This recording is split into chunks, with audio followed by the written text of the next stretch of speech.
And we're back with another outstanding episode of the Square Table Degenerates. Today, we are joined by friend of the show, returning guest, Mrs. Kinna McInroe. Now, how do you pronounce your new name now? I don't know how to pronounce don't know. I mean, it's Dutch. I shouldn't have, Luijten, something like that. It's like light. It's like a schwa, but I say Luijten. But that's not it. So how are you today? What's going on? Today I'm burning up. I mean, I'm in Texas, so it's hotter than hell here. It's crazy. Every day it's like 112, 113, 114. I got some buddies in Texas. It sounds unpleasant down there. I don't know. We're going to get into why you moved back to Texas in a little bit. It's going to intrigue me here. But it's great to have you back, especially the last time we had you on, the audio was all messed up, and we had like three people who watched it. So we've grown by a lot, man. We've the past 2 years, the show has gotten amazingly big. For a show I do out of my garage part time, it's gotten amazingly big in my opinion. You know what I mean? So it's killer to have you back on this, man. So let's take the machine way back, though. Okay, way back. The internet says some of this might be repeats because we've already talked about this, but it's the first time anybody's seen in a while. So many people ain't seen in a while, so we're gonna rehash some old stuff. No big deal. The internet says you were born in Texas. And this is more than likely going to be a huge Texas kind of theme to this show. But what did your parents do for a living when they were growing up in Texas? My mom, she sells real estate, but she worked at the college campus for years, and then she retired. Now she sells real estate. My father passed away when I was 18 months old, so he died on a work accident. He fell into a butane tank, actually. Oh, my goodness. Yeah. How many brothers and sisters did you have coming up? There are 6 of us. My oldest sister has passed away, and there's 5 girls and 1 boy. So now there's 4 girls and 1 boy. Okay. What did you guys do when you were growing up? Like, did you do the typical 1980s Texas kid stuff, just walk around? We played outside, I mean, I would come home and my feet would be black from tar, hot tar on the streets, those little bubbles because I wouldn't wear shoes. And I would just come home before dark. We would make up games like we would play bar. And then afterwards we'd play church. And we played library. Then we'd make up games like run away from the children's home. And there were these sand dunes out on this dirt road, and we acted like those were mountains, and we were trying to run away from the evil children's home and stuff. Did you like sports when you were little in the 80s, or what was going on there? Not so much because I've always been fat, so sports weren't my thing. There was some brief pockets in there where I was thin, and I liked volleyball and stuff like that. But I was never really that great, I guess, at anything. I was good when I was like young, like from like 1st grade to 5th grade. I was in little dribblers and stuff.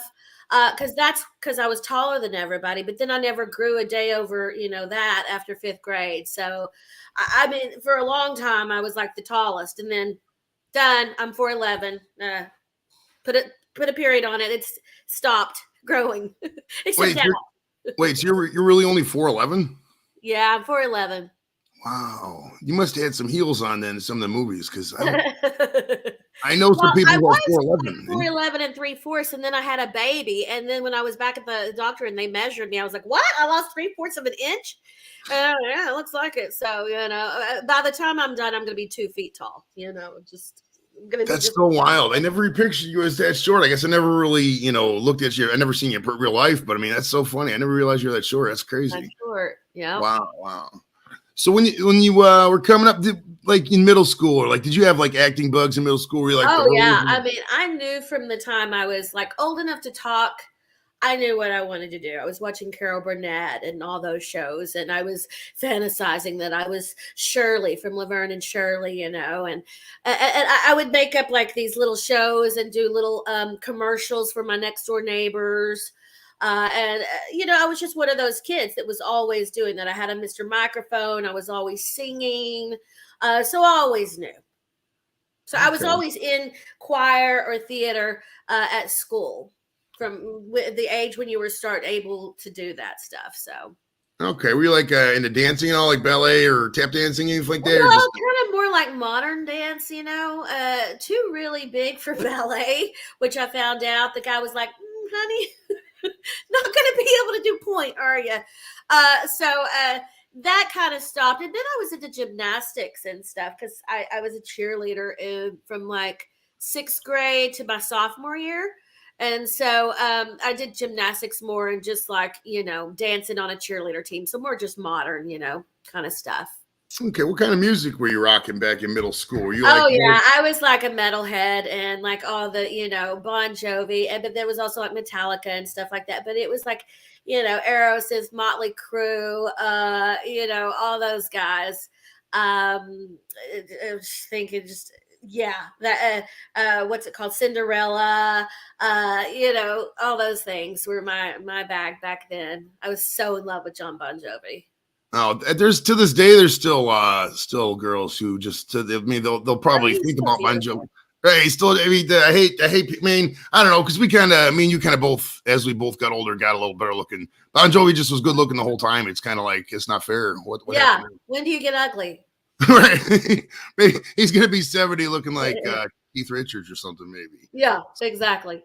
All right, so now you're starting high school. How big is your hair? Did you have big hair back then? Huge. Yeah. Oh, I wish I would have known. I would have had well, actually, I do have a picture here on my phone if you can see it. Sure. I'll show you my hair from high school. It's quite lovely. It was huge. It was 80s. I mean, the most popular people had the highest hair. That was kind of the trick. To get your hair the highest was a sign of being cool, I guess. But yeah, I had the water fountain and the whole thing over. Just see real fast if I can. Because they used to say the higher the hair, the closer to God. Not in my case. The higher the hair, the more you get in trouble. Well, I'm looking. I don't want to waste so much time looking, but if I find it or something, I'll post it. Anyways, it was really big. Yeah, it was like, this is backwards on the screen.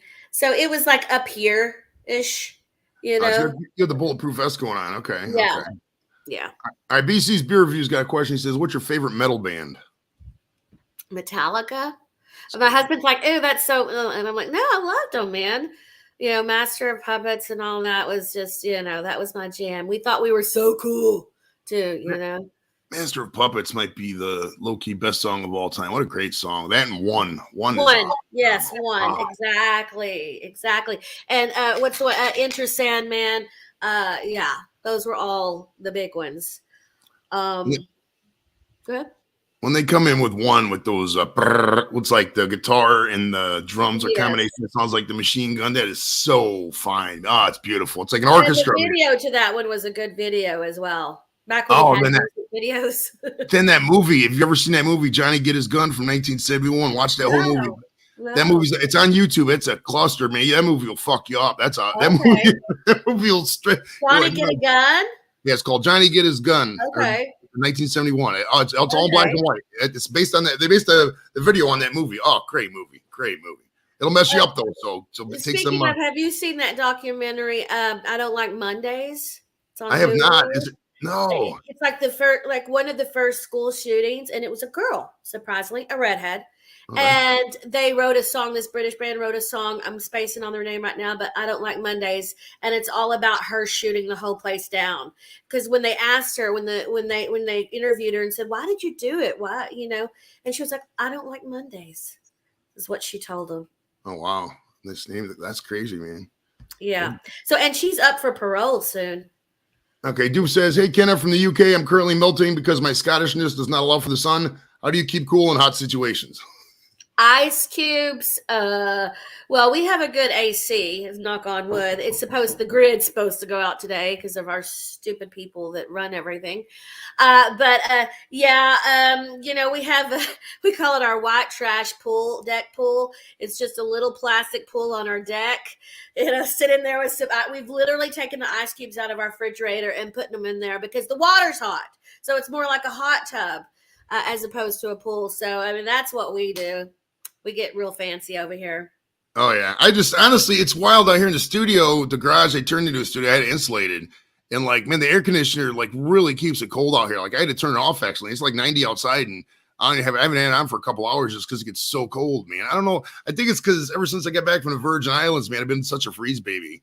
I really have. I'm dressing up in, I don't know. I'm starting to be one of you Southern people. It's getting ridiculous out here. All right, so you've seen The Breakfast Club, I'm assuming, at this point. Oh, God, yes. All right, so which of those characters in that movie would you identify with the most, would you say? Ali Sheedy. Okay. Definitely. Nice. You know, nice. I'm not cool enough to be Claire. I was always the weird one with dandruff. No, I'm kidding. You know, the scene where she's making it snow. No, I don't have dandruff. I don't think so. But no, I would definitely be the Ali Sheedy for sure. I said that too, because like I was never a jock, and I was never really like a nerd kind of thing. And like her character, just the way, I mean, Judd Nelson. Sorry. She was so sarcastic in the movie. That level of sarcasm just fits perfect with what I do. That's I know it's a cross gender thing, but that'd probably be who I would identify with the most. Well, besides Carl, the janitor, friend of the show, John Capellos, nice guy. I had him on before. Really nice guy. All right, so what happened after high school? What's that again? Who? John Capellos. He played Carl, the janitor. Oh, I thought you said John Appicello, and I was like, that's my friend. I didn't know he did that. Oh, no. That's crazy. All right, so you getting out of high school, did you think about like the service, go to college? What'd you do?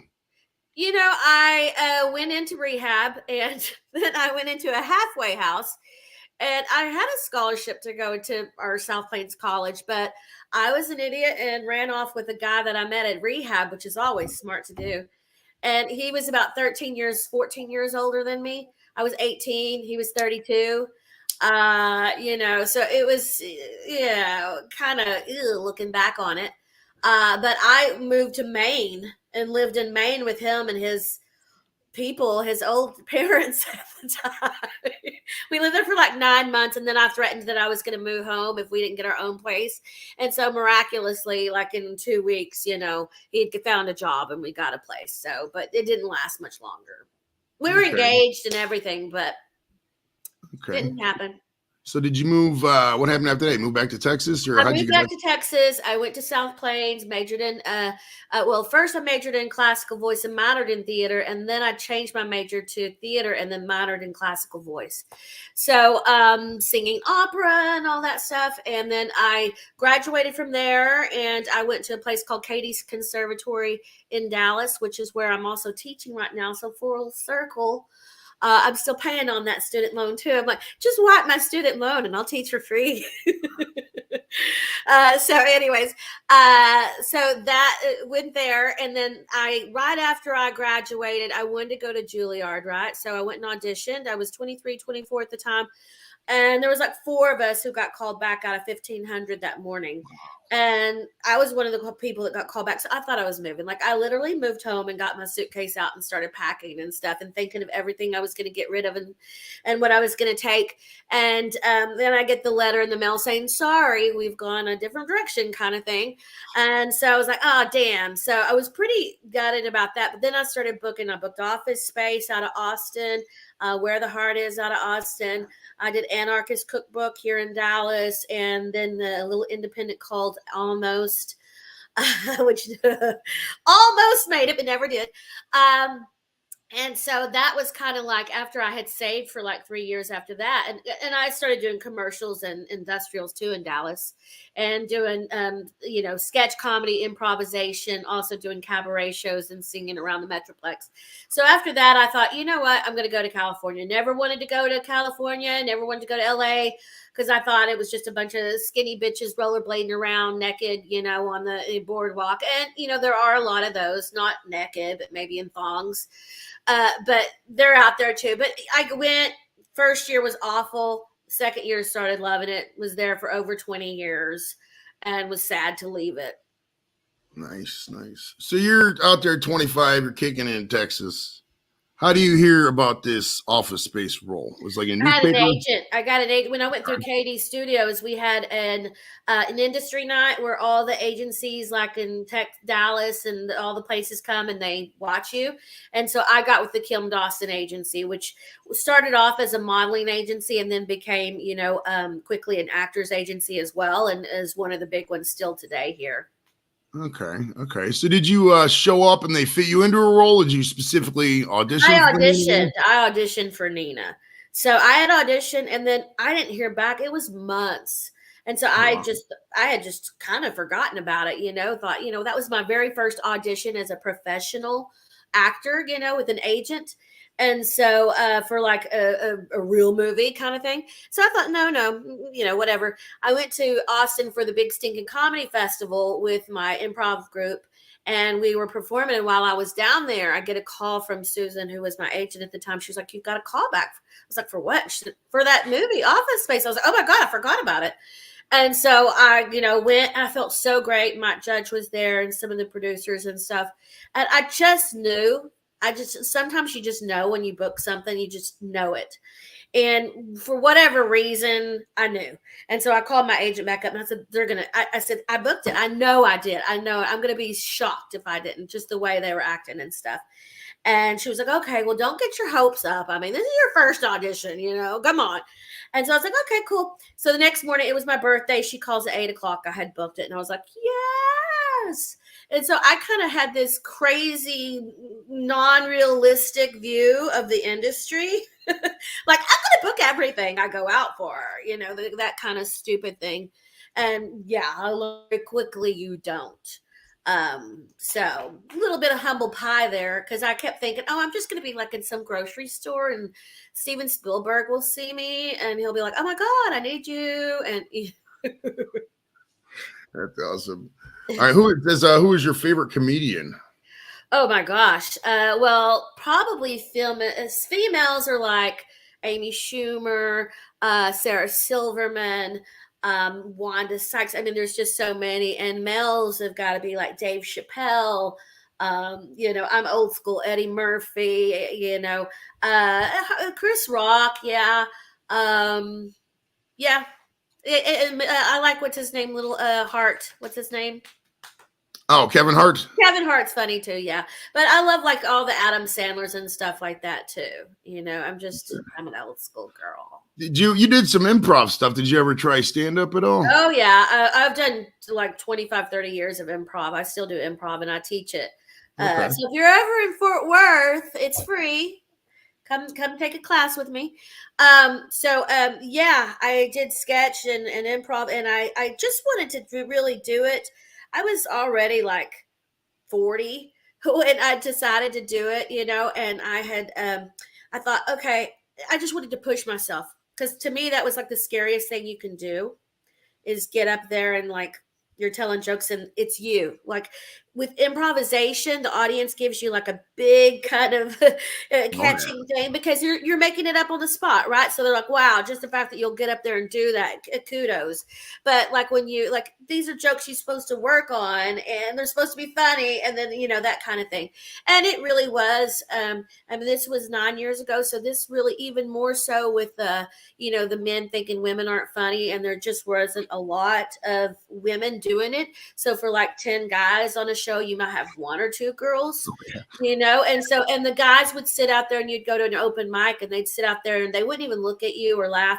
They'd just be writing the whole time. So you're like, are they writing jokes? Are they still in my material? Because I don't think you have a period.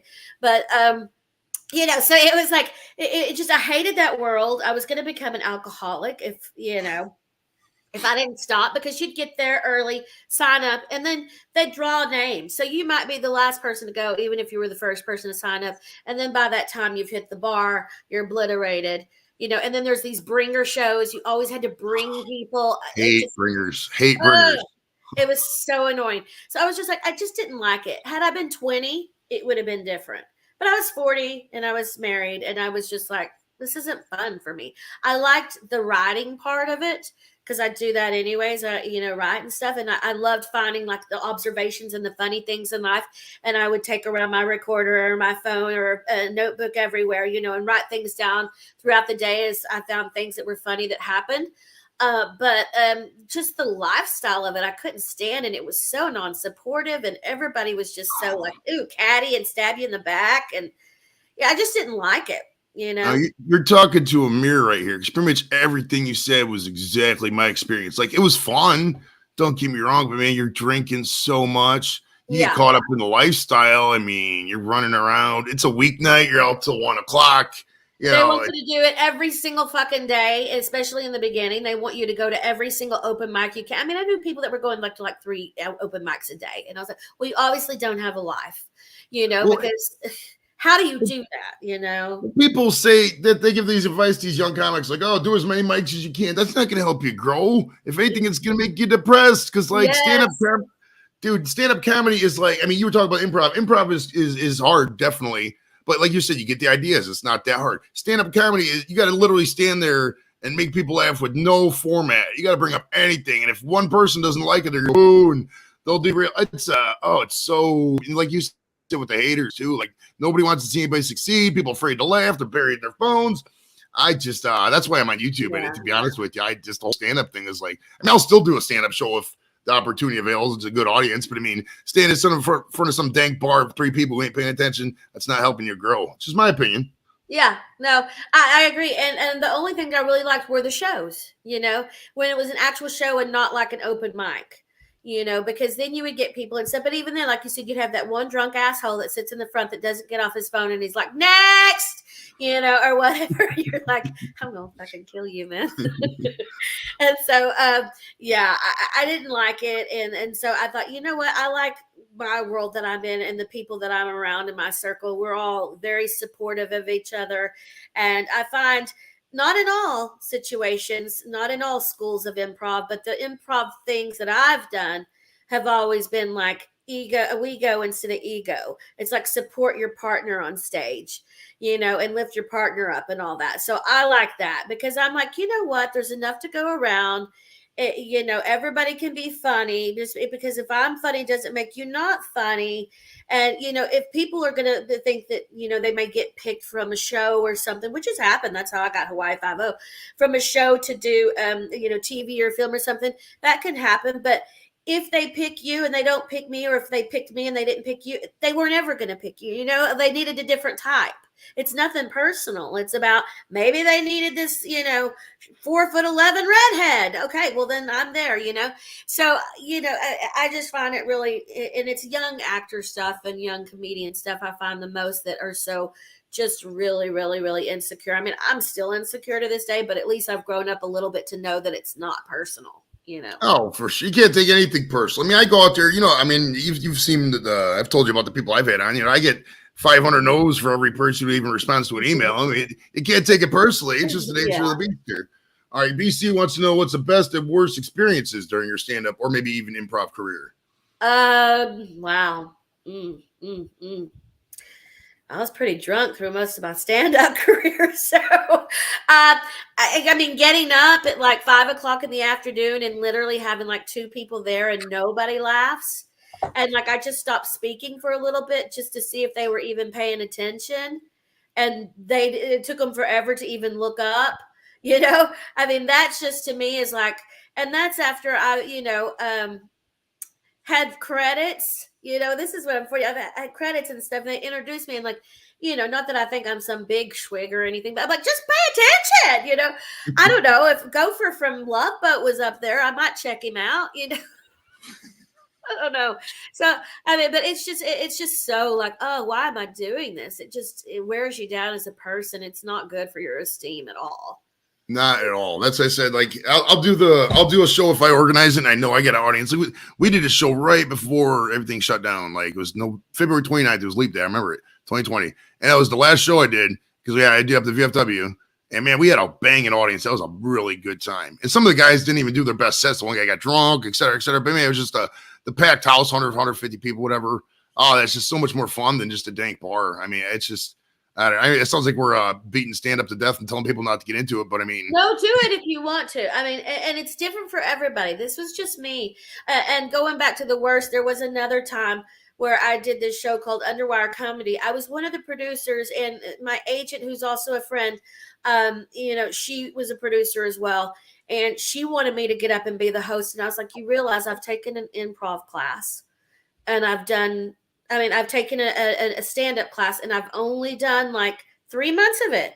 And I haven't done it since I stopped the class, and she was like, you can do it. You're the most funny person I know. Oh my gosh, blah, blah, blah, please, please.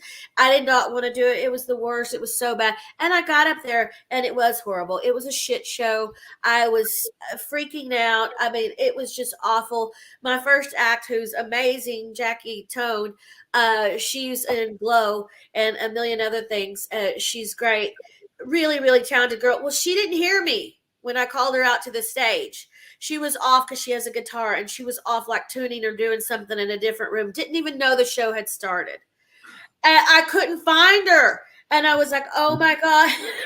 I just seriously was sweating. I was just like, please just die right now because I want to get off this stage so bad. I mean, and that's where improvisation came in. But still, it was like, this is why you have to do these shows all the time, because something like this for a newbie will just throw you off. And I wouldn't even consider myself a newbie since I've been an actress and an improver for 30 years, but to the stand-up world. So yeah, that was horrible, and I think I did my worst work I've ever done. I was not funny. I was annoying. I was even told I was offensive because I did some character that was like, yes, they're not just talking like, and they told me it was offensive. I was like, do you have somebody in your family that looks like this? Because I'd like to meet them. How's that offensive? So anyways, I wasn't making fun of people with a cross-eyed or anything. It was a character. So anyways, that was a bad situation, and I vowed never to do it again, which I probably would, like you said, if it's like an audience of people that I know, or that it's going to be a good audience. They're not going to be people that are just out there drunk. People always say, some people say don't bring your friends to your shows. I say that's not a good idea. I say bring as many friends as you can to the shows, because they're going to get the inside jokes. They're going to laugh with you. If there's a period where something's not going right, you can just look at them and laugh. That's just my opinion. I don't know. Yeah, I guess it depends on, how close you are with your friends and how comfortable you are around them. Oh, yeah. Mick says American comics are restricted. UK comics are no holds barred. UK comedy. Well, we're trying to bring it, Mick. We're trying to. Listen, bud, you know how the underground is. Oh, by the way, we're still doing gummies for Super Chats if anybody wants to donate to the party. But, we're trying to bring the underground. It's like this, dude. You know how the episode the other day about the revolution, the comedy revolution, everything, we have to infiltrate the system first before we take down the corporate America. All right. So it's a process. Don't worry. We'll get there eventually. We do got some other questions here. Let's see. Robert wants to know, what's your favorite kind of music? Oh, well, now just kind of everything. I mean, what we were listening to the other day? Kate Bush and Stranger Things, and my husband's got me into her a little. But even like, I'm blanking when you ask me these questions. What we listen to? Gosh. I like everything. I like jazz. I guess the one thing that I'm kind of not in, country. I like old school country, like Johnny Cash and people like that. Some people today are good, some artists today, but it's just more pop music in my opinion today. So yeah, I'm the same way actually. Like the older country, Johnny Cash is great, and Merle Haggard and all that stuff. But yeah, the modern stuff, like I don't even know the artist, Luke Bryan or whatever, Sam Hunt, I guess. Yeah. I know the name because I got a buddy who interviews a lot of these people, but like, yeah, I don't know. I don't get it. I mean, it's all sounds the same. And you see the concert in Cleveland. We live in Cleveland. This is a pretty urban area, but like they'll have a country music guy downtown. I'll come home from the Rapid. I'll see these people on the train. It's like I never see a cowboy hat in 20 years, and all of a sudden there's 15 of them on the train. Like, come on. Yeah, you have to wear a cowboy hat. I will say, I guess like when I stopped not liking country was I liked Garth Brooks in that era. And then past that is kind of like where it started losing it for me. Garth Brooks and George Strait are still in with those older country people. And then the newbies, I'm sure if I listened to it enough, I'd probably start liking it. But I, really not. Right now, I'm kind of like into Lil Nas and just, just like particular songs. So. Oh, yeah. BC says, if it was not for comedy or acting, what career or else would you like to do? Would you have done? I love true crime. So I'm always like, I would be a forensic scientist, although I can't see blood or any kind of liquids in a body or anything gross like that. but I love all those shows. So I would be an actual horrible forensic scientist, but that's what I think, like a detective, something like that. I love all that kind of stuff. Now, didn't you have a role on? I was looking it up. Just was it CSI or what was it? You had a role on one of those shows, didn't you, for a little bit? No, I was on there one time. The CSI was on there once. Yeah. Were you like a body? What were you on that one? I was interesting enough.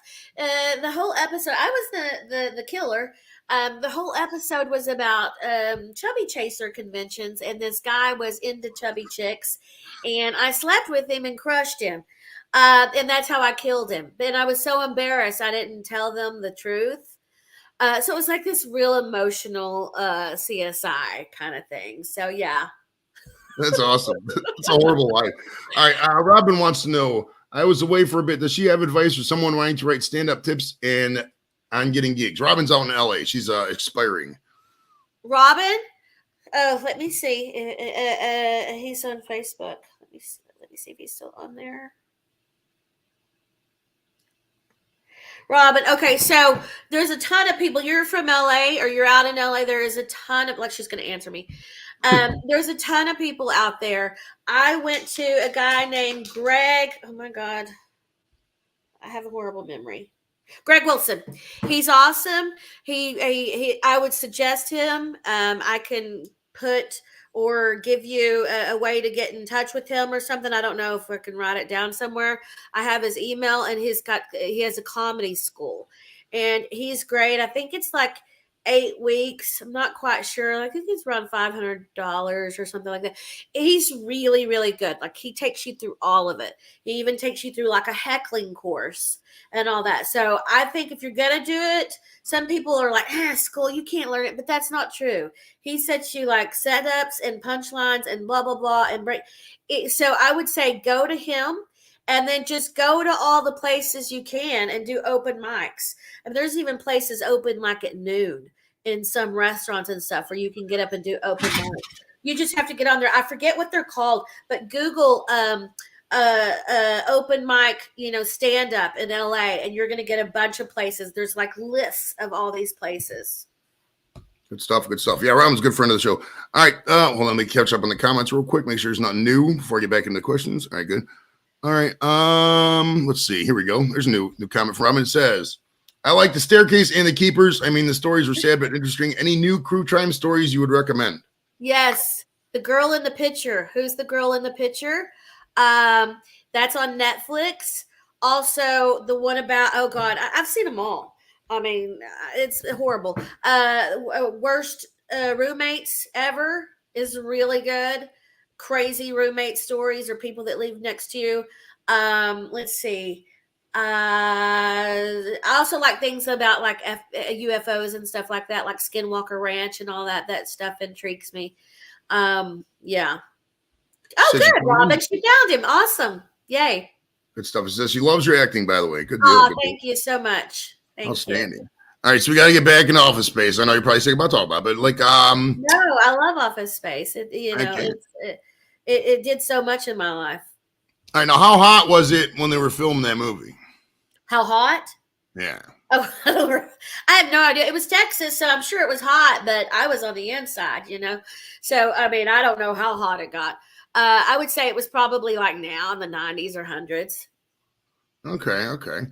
Now, that was your first paid gig. You told us that. Some of the stuff we already talked about, so I'm not going to ask questions we already asked. Now, your famous line, the line that I told you before when we first talked, was kind of life-changing for a lot of us office people. The corporate accounts payable need speaking just a moment. Now, I know the answer to this because we talked last time, but how many times did they make you say it during the movie? Oh, I said it a ton of times, but then I went into a room and we did it on a loop. He just held the microphone, the guy, and we, on a loop, I just said it so many different ways. And then the one they came up with it, if you look at it, you can see it's not perfectly synced, my lips, the one they went with. So they just wanted like all kinds so they could pick and I guess get the most sardonic one that they could find, But when I was shooting it, I did it several different ways too. But then, they picked something that was else. So really look at the lips next time. You'll see that it's kind of off. That's awesome. Is there any tape? You should get that tape of all the different times you were doing it. You know what I mean? That'd be great. Like That would have been awesome. Yeah. Or my footage of all the stuff that was cut out of the film. I wish I had that. Yeah, you had so much cut out. That's ridiculous. Why? Yeah. I mean, you told me that last time, I think, but didn't you find out that until wasn't there until the movie came out, or when did you find out? I didn't know, and they premiered it in Austin, and so I went to that with my aunt, and I was just sitting there, and I was like, I was like 25 at this time, and I was just sitting there crying because I was like, oh, I must have been horrible. Now, no, it has nothing to do with anything. It's they got to have this much time. Of course, I'm not the star. But they're going to go with their footage. They're going to do what makes sense with the script. There's so many things. Maybe there was a piece of hair, over the lens. You just never know, or maybe I did suck. I don't know. But you can't sit there and think that because you'll drive yourself crazy. So. All right, we got a question from Lex out in the UK. Kinna, what was your favorite role to play? Ooh, that's a good one. Oh my gosh, I like so many of them, but one movie that my friend loves, it's his absolute favorite, is Grilled with Ray Romano and Kevin James, Sofia Vergara, and who else? Somebody cool like Christopher. No, not Chris Walken. Somebody cool that I didn't. Oh no, it was Burt Reynolds, but I never got to meet him. So anyway, I was cut out of that movie, but I'm on the bonus features on the DVD of it, and it's literally the only bonus feature on the DVD, and it was my scenes, and I just play this white trash, just hair up and no makeup, tank top, shorts, just hideous. Screaming at my kids, we're like the fat family. Everybody in the family. I've got a kid sitting down eating out of a bucket of Crisco. I'm like, he likes fat, and Ray Romano comes to sell us steaks, and I'm pissed off at my husband. He never lets me buy anything, and that was just so much fun, just to be as trashy as could be. So he likes fats when he's just eating Crisco. It's so funny. Crisco straight from the can. And I'm like, he likes fat. All right, we got a question from BC again. He says, does Kinna enjoy watching herself on screen or not? I hate hearing myself on screen or video. No, I do not. I don't like it. And there are certain things that, I had only seen Office Space. I never watch it. I only watch it when there's a premiere or when they have a reunion. But I do not like seeing myself on screen or hearing myself. I hate that. But I kind of like to just know how it felt and get the feeling too from the director or the audience if we're on stage or the crew members and stuff you can tell if you did good by that. I don't need to see myself because I do weird things too with not only do I'm I want to lose weight, but I do weird things with my mouth that I didn't realize I did. And that drives me crazy, And then my teeth, which I always think are straight, they don't look straight. This one looks really tall, and that one looks really short. I got a gap the size of Cumberland up in I used to have a gap before I got braces. I had a huge gap. My dad never got braces, and I never got into it. And now after a while, it's kind of like a trademark gap. It looks good on you. And now I'm like, should I have had it? Maybe I should have kept a gap. That might have made me, I don't know, more castable. Me and Michael Strahan knock over. All right, Angie says, Kinna, who inspired you to be an actress/comedian? Well, Carol Burnett, Lucille Ball, Tracy Ullman, Holly Hunter, Sally Fields. With my favorite, I'm just blanking. Kathy Bates. All these people, inspired me for sure. Okay. Yeah, Lucille Ball, what a great actress, right? She might be one of the best ever. And Carol Burnett, oh my God, I met her once and I cried on her. I ran into her in a Gelson's. It's a grocery store in LA. And at the time I worked in Bloomingdale's at the Estee Lauder counter, and I had on my name tag still, and I was getting my lunch. And I saw her and I started shaking. I was right behind her and I was like, I just started freaking. I don't know what happened to my body. I never thought I would be one of those people. Because I've met so many famous people being an actress. And so I would with my finger go into her, trying to touch her. And then finally I got up the courage and I touched her and she turned around and I was like, Miss Burnett.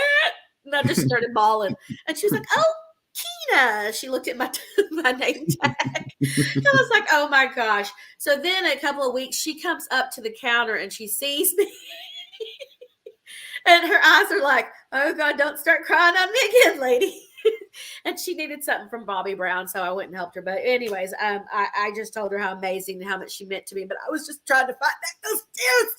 It was, I've never did that. And then I went to the bathroom afterwards into the stall, and I just ugly cried in there by myself for a while, sitting on the toilet, going, oh my God, that was Carol Burnett. Just freaking out. That's awesome. That's awesome. All right. Doof says, what is your opinion on UK comedians, Jimmy Carr, Frankie Boyle, etc.? I don't know them. I mean, I don't know them by name, but if I saw them, I might know who they are. My husband introduced me to a guy that's, he wrote that song, something about gingers, and he's a ginger. Oh God. To be honest, I don't know hardly any of them, so I can't say. But the UK, I love the BBC and all kinds of UK stuff. Anything that's UK, like any program, shows, all that. Are You Being Served, and Hyacinth Bouquet, Keeping Up Appearances, and all that stuff. The Young Ones, just all those are great. Have you ever been to the UK? I have been to the UK. Yes, I have been to Scotland, and I've flown into London, but I didn't get to visit London. But I've been to Scotland, and it's beautiful. Okay, we're trying to plan a UK trip in October, but I'm a pothead, so getting passports planned is a struggle. Now the cakes. Well, go to Amsterdam. Go to Holland, the Netherlands. Well, I got people on the ground who got weed in the UK. I'm not really worried about the illegality of it over there, because I figured that if somebody has weed over there, they're going to know where to smoke it. So I'm not. Then what are they going to do? Club me over the head and put me in a jail? It's better than over here. I mean, come on. Then I got to put an American vet in jail over in the UK for smoking some weed. At least that's my working theory. All right, now the cake scene. Why don't you try it and see? Well, come October, we'll see. All right, now the cake scene. We talked about the cake scene last time, but I love that. It's still one of my favorite scenes. For those who don't remember, the cake scene, Office Space, where they're passing the cakes and the Milton character doesn't get a piece, and you eat the last piece. Now I know we talked about this last time, but how much cake did you get to eat, and how good was that cake?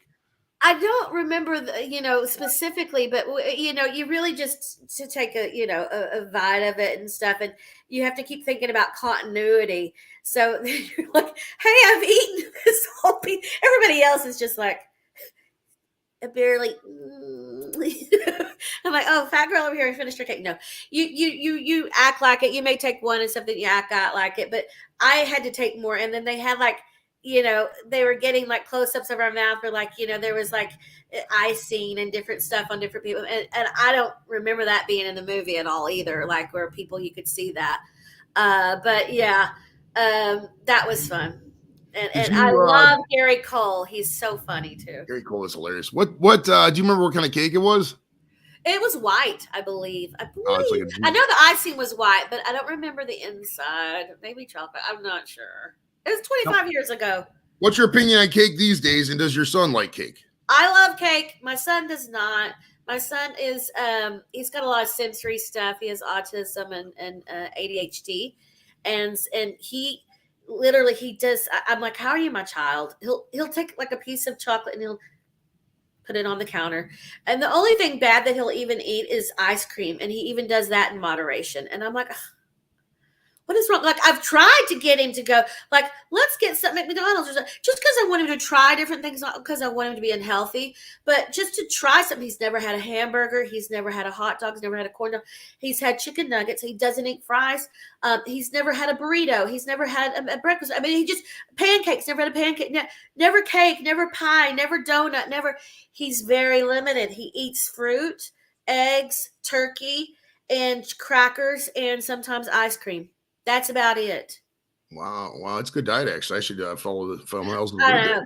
I thought about putting my Fitbit on him one day when I was doing this contest, and they'd be like, 10 million steps. Wow, you went from 5,000 to 10 million in one day, because he just runs back and forth all day long. Doof says, hey, can I tell your son autistic people are some of the smartest people on earth? Yes, they are. They definitely are. They're very special. They have their little special things, and every single one is different. So, I mean, just like us, everybody's a snowflake. Right. And definitely on the spectrum, you have the whole spectrum of everything as well.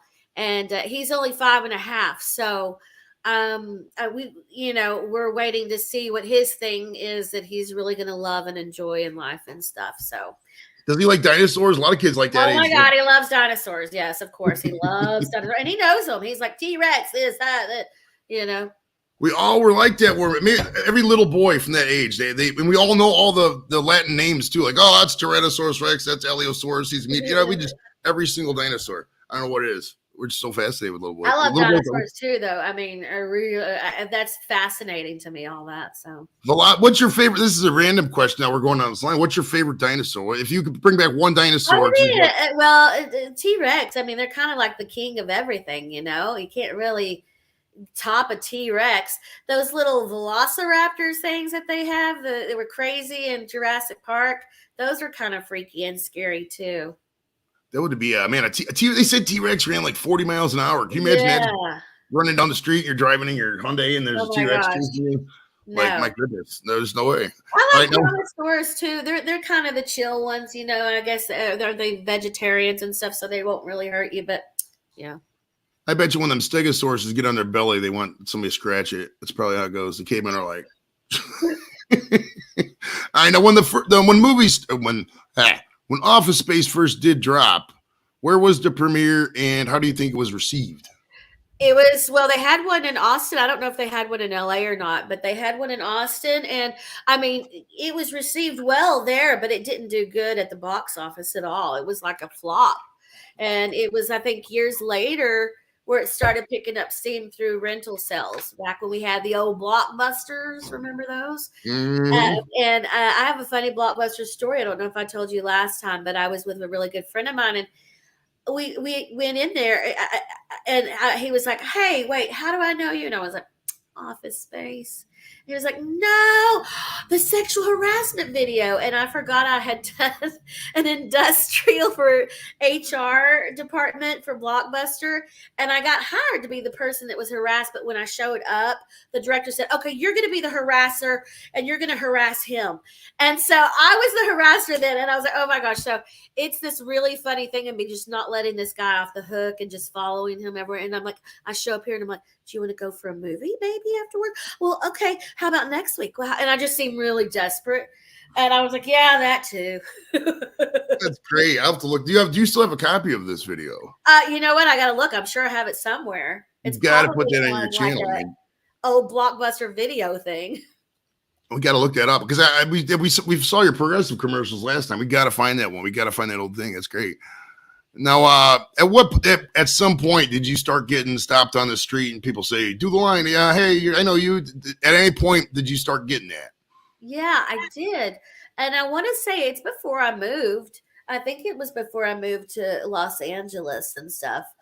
So probably a year or two, maybe 2 years after people started watching it on videos and stuff, I would get recognized and things, and people would ask me, "Hey, will you call and leave that on my answering machine, or will you wake up my brother on the East Coast?" And it'd be like 2:00 in the morning at a bar here, and I'm like, "Oh, it's gonna be really late there," So, but I would always do it, so because it was a lot of fun. But yeah, that was it. And what landed you the movie? Where I didn't realize this before, but you were in the movie you just touched on earlier. Where the Heart Is with Natalie Portman. Same thing. I auditioned. Yeah, I auditioned. Okay. Yeah. Okay. Now my agent and went to Austin. Is like 3.5 hours from Dallas, so that's where I would go and audition. Okay. Now it says you played a Walmart clerk. Now, did you ever go up in Walmart and be like, "I played you people in a movie"? You ever? No, I didn't do that, but that sounds like fun. Maybe I'll go do that, Joe. You gotta at least get the clip of you in the movie. Be like, "Yeah, check this out. I was you guys in the movie." Now we talked about this last time, but you were on the Bernie Mac show. Yeah. Now, I was kind of piggybacking on the stand-up where we talked about that, but to talk about like remembering Bernie Mac, like I mean, how that was the same kind of thing. I'm assuming audition. You played like your typical family role in that one. Yeah, that was another thing that one of my friends said was her favorite, and that one actually is one of my favorite things. It was the first thing I got in LA. Again, I mean, I thought, damn, I'm going to be booking everything, aren't I? Because every time, like my first audition in LA, my first audition here, it was like, wow. So I'm a real good first time auditioner. So I should move somewhere into a different country and just keep moving to different countries and audition. So my first time auditioning there, I got it. And so that was 20 something years ago. And we played the part of Kevin, who was Bernie Mac's, not really kid, but he's a kid of his brother, but he's living with him. They're taking care of him. And he has a friend. Our son is so annoying and he can't stand him. And so we show up to pick him up. And Bernie, to piss off Kevin, invites us over for dinner and then finds out that we are so annoying and where he gets it from. And he's like, I totally get it now. And we don't stop talking and we're just annoying. And we're talking about, he's been corn free for 4 months now because he's on the zone and all this. And then we start talking about flea markets. And we're just the most boring people you've ever met in your life. And I have a real annoying laugh and I like to laugh at my husband a lot. And everything he says is really funny. And it's a great scene. I love that episode. It's a great. I need to go back and watch some of those Bernie Macs. Some of the old ones. They're freaking phenomenal. All right, we got a question from BC. Says she had mentioned being interested in UFOs. Have you ever seen a UFO? And if so, do you believe in alien life? I do believe. I mean, it's silly for us to think we're the only people here in this world. It's so huge and vast. It may not be like an alien like we all think of in a movie. It might just be steam or, like energy circles, little squiggles. I don't know, but there's something that's got to be out there. But I've never seen a UFO or alien. I'm the same way. Show me the proof. I mean, we've had, how many quadrillion pictures taken since 1839? Not one has been of an alien. You know what I mean? So proof's in the pudding for that kind of stuff. This is our standard show question. What is better in your opinion, Beatles or Queen? Oh, that one's hard because the Beatles have like 3 or 4 songs that are like the best songs in the world of all time, but the Beatles have a million that are really great. But there's a lot of the Beatles that I'm not into either, that is kind of like the soft poppy stuff when they were doing that. I'm going to say Queen. All right. I like Queen too. I can't remember who I said when they asked me. Freddie Mercury. Nobody can top Freddie Mercury. I mean, right. Badass though. I think that's the thing that pushes over the top. Like Mercury is probably the best musician out of that whole group. Like the Beatles are probably a better overall band, but like Mercury's transcendent in terms of all that stuff. Yeah. All right, I got to ask you about 2 more quick rolls before I get into some of the recent stuff. It says you play. This one made me laugh because I didn't read your IMDb before, but it says you played a roller skating waitress in a movie called The Anarchist Cookbook. Now, first off, did you actually roller skate in the movie? Can you still roller skate? And what the heck is this movie about? Okay, well, this is based off of the book, The Anarchist Cookbook. Okay. And I lied. It said, I had roller skated, but it was probably 20 years earlier and about 100 and something pounds earlier. And so you never think you're really going to get it. I was just like, but I lied about it and then I booked it. And so me and my roommate at the time, we went skating. Because I was like, I got to skate, dude. I got to, get back on skates and I'm scared shitless. And so I was awful. And I was like, I don't know what I'm going to do. So we shot this at Prince Hamburger's joint in Dallas. And it was at the time, I don't even think it's there anymore. It was like over 100 years old. It was this old hamburger joint where you sit outside and and the concrete, there was like holes in the concrete and dip holes and potholes. And it was cleachy and all messed up. And so they had to put boards out like plywood. So, and like, so I could skate across them. And I had the 2 like Teamster guys, like holding me on each side of my arm. And I was skating. And then the director called me and said, you don't really skate, do you? And I was like, it's been a long time, but I did, and he said, the only reason I'm not so pissed off is because it's hilarious. And I was like, okay. So, but they walk their ticket in the scene and I'm supposed to chase after them. They walk out on their ticket. And so you see them all go across the screen. And then like 20 seconds later, here I come. And I'm trying to walk in skates instead of, because I can't really skate. So I'm trying to step and I'm like, So anyway, so that's right there, children.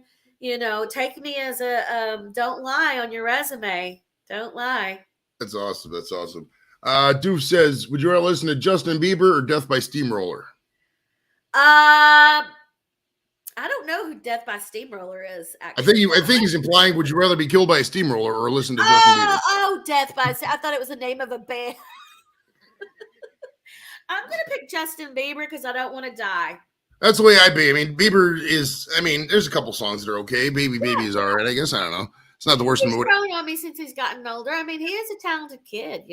His music may not be for me, but I mean, there's something to him. All right, BC's got a question. This is a hypothetical. Marvel's making a new movie. They ask you to star in the movie, but it's your choice to create a character and special power. What is the name of the new movie starring Kinna McInroe? The Sloth. I don't know. I just hang on people and hang upside down. Swallow them with your tongue. Yeah, like they commit a crime and it takes me 50 years to get there because I'm so slow. I don't know. I'd be the Blob 3. Just sit there and eat all day. All right, this other movie I never heard of, but I saw your IMDb too as well. It's Dorm Days 2. Oh yeah, let's hope. She played Olga. What was that movie and role about? What was that all about? I was 30 something playing a teen in a swimsuit with a sarong. Awful. I don't know why I even said I would do it. We were on the Queen Mary at Long Beach, which is supposedly haunted. And I will say I had the weirdest feeling there. We were down in the boat in different rooms changing and stuff. And when I was alone, I just had the weirdest feeling. I had to get out of there. I don't know if it was just, my mind playing tricks on me or whatever, but I just felt like I wasn't alone in there. And it just like literally the hairs would stand up on me. But this part, I didn't even really read the whole script because it's bad. So I can't tell you what the movie's about, but I will tell you that I was like in an abstinence group. But I don't think it was by choice. I don't think this girl would be abstinent if she had the opportunity to get some. But that was it, and just talking about being abstinent and all that. That's awesome. I'm not gonna lie and say I'm probably gonna watch that movie. Oh no, please don't. Well, all right. Now, what drove you into all the voiceover stuff? Was it just easier and you got sick auditions, or what happened there? Well, the voiceover stuff started because my husband has a YouTube channel called Squirrel Monkey, and it's a lot of retro stuff. Like, what if Facebook had been created in the 80s or 90s? What if Twitter was back at And so you hear the dial-up tones and all that. And I started doing his, the voiceover for him. And then that just kind of became, I got a job doing some stuff for Parcast. I did some stuff for, what's it called? Clear Channel through a friend that had a friend that worked there, and we did little things for her when she needed them. And then I just started doing them. I mean, people would ask me to do this or do that or do this, and it was cool. Everything I've ever auditioned for, I've never gotten. So, but things that just people have come up to me and asked me to do, and then, I've done it and stuff. I just did one. It's a true crime podcast. And I play a girl it's back in the 60s, and I'm in Reno, and I'm getting divorced. And back then, you had to have permission from your husband to get divorced and different things like that. So I'm just playing this girl who's just so desperate and so really sad, but she stays at this boarding house, and then she gets a gambling problem. And so anyways, but that'll be out later. I don't know where it's going to be, but it's some true crime podcast. So. Okay. Now what did that stuff really start taking off during the pandemic? We talked right at the beginning last time.